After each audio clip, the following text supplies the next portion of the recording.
Hello and welcome. In this video, we're going to take another look at our ParseDemo, and specifically, we are going to take another look at how to parse an IPv4 address. This video is part of a larger series of videos that focuses on the idea of parsing or looking for patterns in a string or data using the Java programming language. And some of the concepts that we're going to look at in these videos can be extended then to other languages. Now, this video assumes that you have watched some of the earlier videos focusing on how to set up the ParseDemo project. Whether you have it part of a fundamentals demo or a separate standalone project doesn't really matter. But in the earlier video, I showed you how to use two classes in the Java framework, the pattern class and the matcher class. In this video, we are going to do things a little differently. In other words, we're not just going to validate a string to verify that it matches a pattern, but we're going to actually allow for a larger string or a block of text, and then we're hoping to collect then the results of a particular matched pattern into an array that we can then return back to the calling function. So to begin with, what we want to do is grab a copy of our function signature. I'll leave up here for just a second. I encourage you to either pause the video or go into the description. Should try to leave the function stub in the description for this video if I can. But what we want to do is we want to pay attention to the input and the output arguments for this particular function. You'll notice that it's accepting a string input and it's going to return an array of strings. Again, this is a little bit different than what we've seen in some of our earlier videos, and the idea is that ultimately you want to give something back to the calling function. In other words, this is going to be a reusable function that will allow for you to grab all of the IP addresses out of a body of text. You'll also see that I've given you the regular expression that we talked about in the earlier video. Encourage you to go back and take a look at that, and also look at the deficiencies associated with this particular regular expression, because as I mentioned in the earlier video, it does in fact not validate the IP address completely. In other words, something with, for instance, a octet of 999 and it is allowed, and that is clearly not a valid IP address. But for right now, we're going to focus on the pattern of 1 to 3 digits followed by a period, 1 to 3 digits followed by a period, 1 to 3 digits followed by a period, and again 1 to 3 digits. So without any more explanation, let's go ahead and get started. You'll notice that I have a results variable that is an array of strings, and I have initialized it to a 0-length array. You want to go ahead and get started with it this way as opposed to setting it equal to null, and you'll see why in just a second. Let's go ahead and grab a couple of other variables that we're going to need. They are going to be our java.util.regex pattern that we saw in our earlier video. And remember that the pattern class does not have a constructor associated with it. Instead, what you're going to use is you're going to use one of the static factory methods that allow for us to generate the pattern using the compile method. And in this case, we're not going to compile the input. What we're going to do is we're going to go borrow this regular expression that I've already created for us. And again, I encourage you to go back and look at the earlier video just to make sure that you're comfortable with this particular regular expression. Now, I see that Java's, or rather NetBeans, has had a little bit of fun with me here. May have to go about copying and pasting it a little bit different way here. I tell you what, I'm going to do a Control H. NetBeans tries to help me out here whenever I am pasting something with a slash in there to go ahead and use double slashes. So let's go ahead and replace all the quadruple slashes with double slashes. I find this one rather amusing. And then we want to go ahead and do a java.util.regex, and we need our matcher, and our matcher is going to be what actually sifts through the input, if you would, and it uses the pattern that we have, and we then run the matcher against the input. Now, before we go any further, I want to point out that I'm doing no validation here. In other words, I really do need to check my input is in fact not equal to null, because otherwise I'm going to throw an exception. I am being a little loose on some of these things here because, again, we're trying to focus on the regular expressions, but you do want to get into a habit of validating all of your input arguments to make sure that they aren't null or that they are an appropriate value. Now, at this point, then what we want to do is we want to set up an if statement where we check to see if the matcher actually finds anything. Now, in the last video, we used the matches function, and as a result, what we ended up with was a Boolean value that simply checked to see whether the pattern matched the input. And we said that the downside of that was that the entire input has to be matched by the pattern. In other words, if you had some additional text in the pattern, well, excuse me, rather, if you had some additional text in the input and the pattern was only looking for a specific string of characters, then it would return false. In this particular example, though, what we're going to do is we're going to use a different method associated with the matcher that actually allows for us to find the matches within a string. In other words, it assumes that the pattern can be part of the string, not the entire input string. And the way we go about doing this is there's actually a couple of ways that we can go about doing this. What we'll do is we'll set up a while loop, and while our matcher dot find, in other words, while that actually continues to find matches within the input, then what we're going to do is we're going to attempt to collect those and add them to our results. And you'll notice here how we've got this written. We are returning an array of strings. And so the idea is we're going to grow our array of strings as we go along here. So what we'll do here is we will look then at the group associated with the matcher. So the first thing that we want to do is do a system.out.println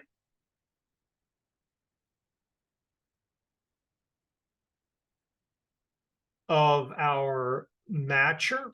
And what we're going to do is we're going to start off by just displaying two things. We're going to display the group count, and what we're going to do is we're going to follow that up with actually displaying the group. Now, we're not going to specify the index or anything like that. We'll do that in just a second. We just want to get started at this to make sure that our function is set up correctly. And the idea is that we can pass not just a single IP address, but also a string that had multiple IP addresses in it. So at this point, let's go ahead and come up to our main real quick. And what we'll do is we'll make a similar if-else, or rather else-if, as to our earlier one with the is IPv4. In this case, though, what we're going to do is we're going to make a call to our parse IPv4. And what we will do here then is we will capture the results as an array of strings. And so I'm going to go ahead and declare a variable. We can do this up at the top in our main, or we can do it in the branch. For this example, we're going to go ahead and focus on doing it in the branch here. And this is going to be our IPv4 as array. And the reason I'm giving it such a strange variable name is just because I anticipate doing something a little bit different in a later video. And what we'll do then is we will simply just use that as the return for our function here. So IPv4 as array is going to be equal to then our parse IPv4, and we're going to pass to it the input. Well, the input is just simply going to be our args square brackets 1. And again, we would really want to do some more validation here before we actually set this application into production. So at this point, let's go ahead and build it. Let's go ahead and see it working here. I'm going to clear my screen. And so make another call to our Java EE333 ParseDemo. And I'm going to pass then the switch of parse IPv4. And I'm going to start off by giving it nothing. And of course, we have our help. Then at this point, I'm going to go ahead and have an IP address 192.168.1.1. And you can see here that the group count that we have specified in our helper function returns 1, and then the group itself is the 192.168.1.1.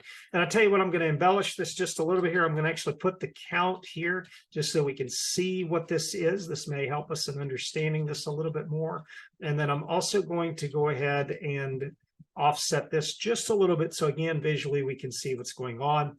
And I'm going to rerun it one more time just to make sure that we understand what's going on there. Good.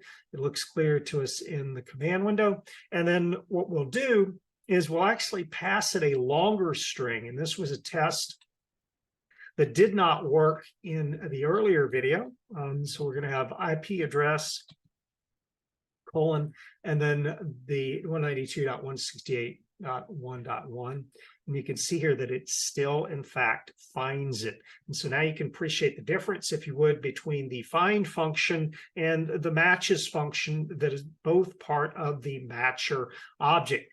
But what's interesting with the find function is we have another benefit from using it. And so I'm going to make somewhat of a contrived string here. I'm going to say 192.168.1.1 has a subnet of 255.255.0.0. Now, again, before you worry too much about the networking portion or criticize me on that particular subnet, the idea here is that I just want to have something that makes some sort of sense for this example here, and that I have two IP addresses in this particular string. You'll notice that it actually catches both of them. Again, that was something that would not have worked in our earlier example. And so the idea is that we do not want to have all the extra text. In other words, we want to be able to strip out only the two IP addresses. In other words, this function should only return back 192.168.1.1 and the 255.255.0.0. And effectively, the has a subnet of just disappears. In other words, we're going to have just an array of strings with just the IP addresses in them. Now, in order to understand how that is actually going to happen, well, what we're going to do is we're going to use this matcher.group to actually get the individual IP addresses out of the text. And what we're going to do is we're going to add them to our results array. And so what we're going to do then is underneath or inside this while loop, we are going to use one of the helper functions in the Java framework that can be found under the java.util.arrays. And we used this in an earlier video when we saw that we could copy from one array to another array. So if you are familiar a little bit with the C programming language, you know that you have the ability to resize an array using a combination of alloc and realloc. And so the idea is that we're going to allocate memory, memory alloc, and realloc or reallocate memory. In this case, what we're doing is using this helper function, this copy of function in Java. And what we're going to do is we're going to copy the original results array, and we're going to grow it in size by one element. Now, there's a couple of different ways that we can go about doing this. I would encourage you to keep it simple. We're just going to go ahead and throw in one more variable here for our use. We're going to call it a count variable. We're going to start off with the value of 0. And then what we can do here is whenever our matcher does in fact find something, well, the first thing that we want to do is we simply want to increment the count, and that gives us a great variable to work with when we are resizing our results array. Now, at this point, what we can do is we can actually leverage that count variable. Again, we're going to have to be very careful about how we go about doing this, but we can say count -1. And again, why are we doing that? Well, that just is because of the relationship between the count and the index. And in this case, what we're going to do is we're going to use whatever that matcher.group value is. And in the case of what we have now, if you go back to the command window, you'll see that it has the entire IP address in it. Again, a little bit of a note here just to make sure that you understand we're not doing absolute correct validation on this IP address. I could accidentally have, for instance, a value greater than 256 in it. We'll cover that in a later video. Right now, though, we're going to assume that these are, in fact, valid IP addresses, and we simply want to add them to our results array. Now, because our results array is, in fact, the return value, then we should be able to get access to that array of strings in our calling function. Now, before we leave this function right here, the way that matcher works is that it continues to match all of the text until it runs out of text to which to search for the pattern in. And so basically you have no other concerns there other than to make sure that the while loop then runs, in this case, while matcher.find is equal to true. And as a matter of fact, if you want to be explicit about it, you can go ahead and include this in here. Again, that's perfectly fine. Effectively, what happens is the matcher.find moves forward through the text looking for the matches to the pattern. If you've ever used Control F in Microsoft Word or in your web browser to search for a piece of text, you'll know that perhaps you find 5 instances of a specific word, and you can just go through hitting next, next, next to cycle through all the instances of the word. Fundamentally, that's what matcher.find does, is it cycles through all of the instances that match the pattern in the input. The only difference, of course, is if you're using Microsoft Word or your web browser, is that depending on certain applications' behavior, will wrap back around and go back to the first result. The matcher has to be reset in order to be able to do that. But aside from that, behaviorally, it's essentially the same. It moves forward through your input text looking for matches of the pattern. Now, again, we now have our results, and we can use them then in the calling function here. You'll notice that I have declared my array. I have not initialized it. We've got a couple of options here. Because we have initialized it as an empty set of curly braces here in our helper function, that if we did not have a match, we would simply get a 0-length array. We could likewise go ahead and do that here. I would encourage you to consider doing that instead of setting equal to null. Either is perfectly fine. Just make sure to check that you are not dealing with a null array as often as is necessary. At this point, then, the only thing that we want to do to prove to ourselves that we actually have something as a result is by doing a system.out.println. And again, what we're going to have is a count. This time around, though, what we're going to use is we're going to use our IPv4 as array dot length. And what we can do is we can write a little for loop using our index variable, starting at 0, continuing up to, but not including, the length of the IPv4 as array, and then, of course, incrementing our index. And then what we'll do is have a nice little fancy system.out.println. Put a couple spaces here, again, just to make it look good. And I'm going to specify my IPv4, followed by whatever the value is in my IPv4 as array, using my index as the pointer, if you would, or the element, pointing to the element in the array. All right, at this point, then, let's go ahead and rerun our example. We'll start off with the example that simply has a single IP address in it, just to make sure that we have it working. And you'll see here that our function makes a little bit of noise that says the count is 1. There's our IP address. And then the calling function, or in this case, our main, also makes a little bit of noise. It verifies that the IPv4 as array has a count of 1. That's essentially this line right here that you see on 38. And then right below that then is where I have a little extra noise in here, this system.out.println with my IPv4 followed by the colon. And there again is the IP address. Now, the real test is going to be, can we grab two IP addresses?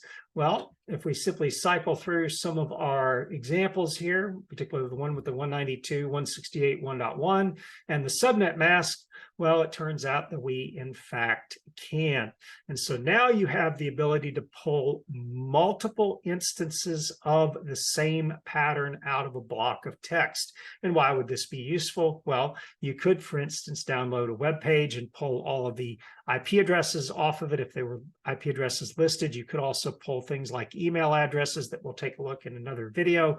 You could also pull things like other URLs, for instance, references to other Wikipedia articles on a given Wikipedia page, and any number of possible pieces of information about, for instance, a user or a resource using regular expressions. So hopefully this particular video really helps you to understand some of the advantages of using regular expressions. This particular example, just finding these two IP addresses, would be significantly harder if we did not have a tool such as regular expressions. As always, if you have any questions, comments, or concerns, don't hesitate to reach out to me. And thank you for watching.